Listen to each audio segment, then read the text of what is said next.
dumako muna tayo dito sa impeachment talaga mga bossing bago tayo pumunta doon sa sabungero ho. Natagpuan yung sabungero. Natagpuan po yung sabungero mga kababayan. Oh, sabi dito, usapang impeachment versus BP Sara muling ipinagpaliban ni Escudero. Anak ng tinapayan. Hindi ko ho alam kung saan na mapupunta to. Pero ang isa lang po ang nakikita ko dito. Wala na to, no? Talo na ho ang mamamayang Pilipino dito. Talo na po ang mamamayang Pilipino dito. Bakit po ang mamamayang Pilipino? Mga kababayan, tayo po ang nagsusumigaw po na matuloy ang impeachment Tayo po ang nagsusumigaw na miski i-acquit ninyo. Sige, i-acquit ninyo, walang problema. Basta makita lang namin yung ebidensya. Makita lang namin yung kanilang depensa. Di ba? Tignan nyo, paliban na naman. Ewan ko kung anong hinihintay. Di ba? Hindi, nakakahiya naman kasi mga bossing. No?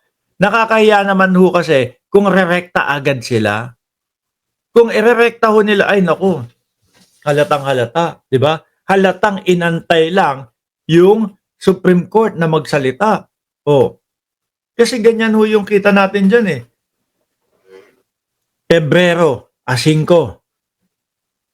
Isinabmit na sa kanila. Unang pagpapaliban nila, unang pag-delay nila, bakasyon ho kami.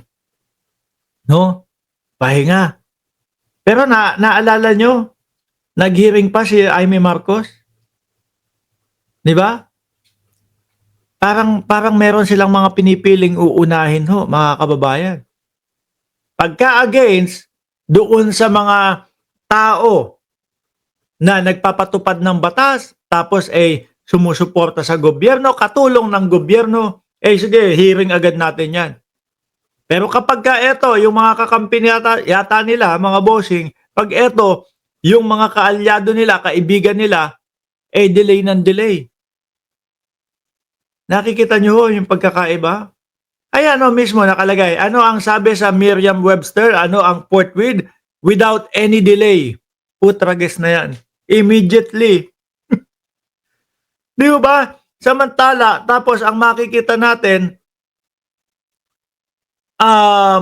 Pebrero 5, tapos June 2, tapos humiling na naman si Chis Escudero ng ilang araw, ng 1 week, naging June 11, tapos July 30, tapos August 4, tapos mukhang delay na naman ho, mga kababayan. Wala daw time mga senador, pero may hearing para kay Digong dahil illegal arrest daw at kidnap. Yun nga ho yung nakikita natin Kung ano po mga boss chipamo sir, yung mga magiging positibo para sa mga kaalyado nila, yun ang mga inuuna nila. 'Di ba? Good night, mood covers. Yun ang inuuna nila. Pero ho, mga kababayan, yung kagustuhan ng taong bayan, yung problema mismo ng bayang Pilipinas, yun ang delay ng delay. Kabaliktaran ho yung ginagawa nila doon mismo sa nakasaad o nakasulat sa ating konstitusyon. Di ba? Mag-aanim na buwan na. Siguro aabot na ng 1 taon ito. Hindi, ganito kasi nakikita ko din yun. Hindi sila pwedeng magsabi na, dismiss na namin, wala na, hindi na itutuloy. Hindi pwedeng agad-agad mga bossing.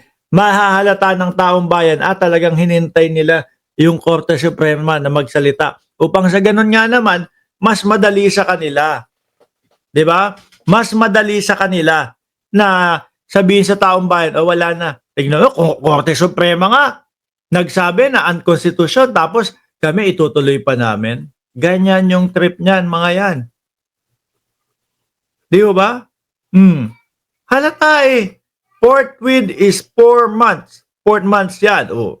Mag-aanim na buwan, magpipitong buwan na nga ho, mga kababayan. Sabi ni JCAS, dinelay ng dinelay. Alam nila yung desisyon ng Supreme Court. Planado nila ang pag-delay. Ngayon, bakit delay ulit? Ba't hindi pa nila tinuluyan na i-dismiss na? Halata ho. No? sasabihin ng mamamayang Pilipino, tingnan nyo, sakto lang. Nung nagsalita na ang Supreme Court, ayan na. Bakit naririnig nyo na yung ibang mga senador ho? Mga bossing? Ang Supreme Court, tingnan nyo, nagsalita na, kailangan igalang natin. Kakalungkot ho ang bayan natin, mga kababayan. Bakit ho? Sumasambulat na po sa atin yung mga ebidensya. May mga taong handang sabi na nakatanggap sila kay Inday Sara Duterte. Yung mga Mary Grace Piato, sandamukal na mga resibo, wala pong mga record sa PSA, marriage certificate, birth certificate, death certificate, wala. Sambulat na ho lahat Tayo ho na mahilig manood nung mga hearing po sa Kongreso, alam na alam po natin yan. Kaya nanggagalaiti po yung bayang Pilipinas. Pero ano po ang nila? Ano po ang solusyon nila? Dalihin natin sila doon sa teknikalidad. No? Sabihin natin, wala kasi multiple impeachment na Multiple impeachment na ang naipasa, so bawal na yan. Hindi na pwede yan. Hindi na maaari yan. Doon po, pero kung tatanungin nyo po, na ipagtanggol nyo ba? Na idepensa ninyo ba ang vice-presidente? Doon sa tinatanong ng mamamayang Pilipino, saan napunta yung pondo ng bayan? Hindi. Hindi. Di ba? Kaya wala ni isa man sa inyo ang pwedeng pagmalakihan nitong mga DDS. No, kapag ka nagmalaki sa inyo o pinagtawanan kayo, nangangati ang ilong ko dito. Pag pinagtawanan kayo ng mga DDS, oy! O tingnan mo. Tawag dito. Wala nang impeachment, hindi na matutuloy. Pag pinagtawanan kayo ng ganon, resbakan ninyo. Sabihin nyo, bakit? Na ipagtanggol nyo ba ang vice-presidente?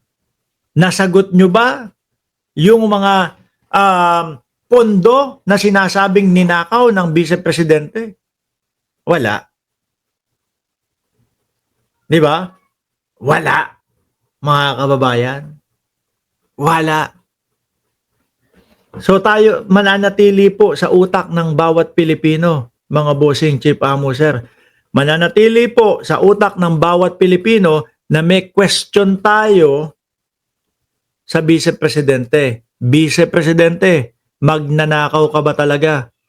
Mananatili ho yan. Wala naman silang nasagot. Di ba? Wala po silang nasagot.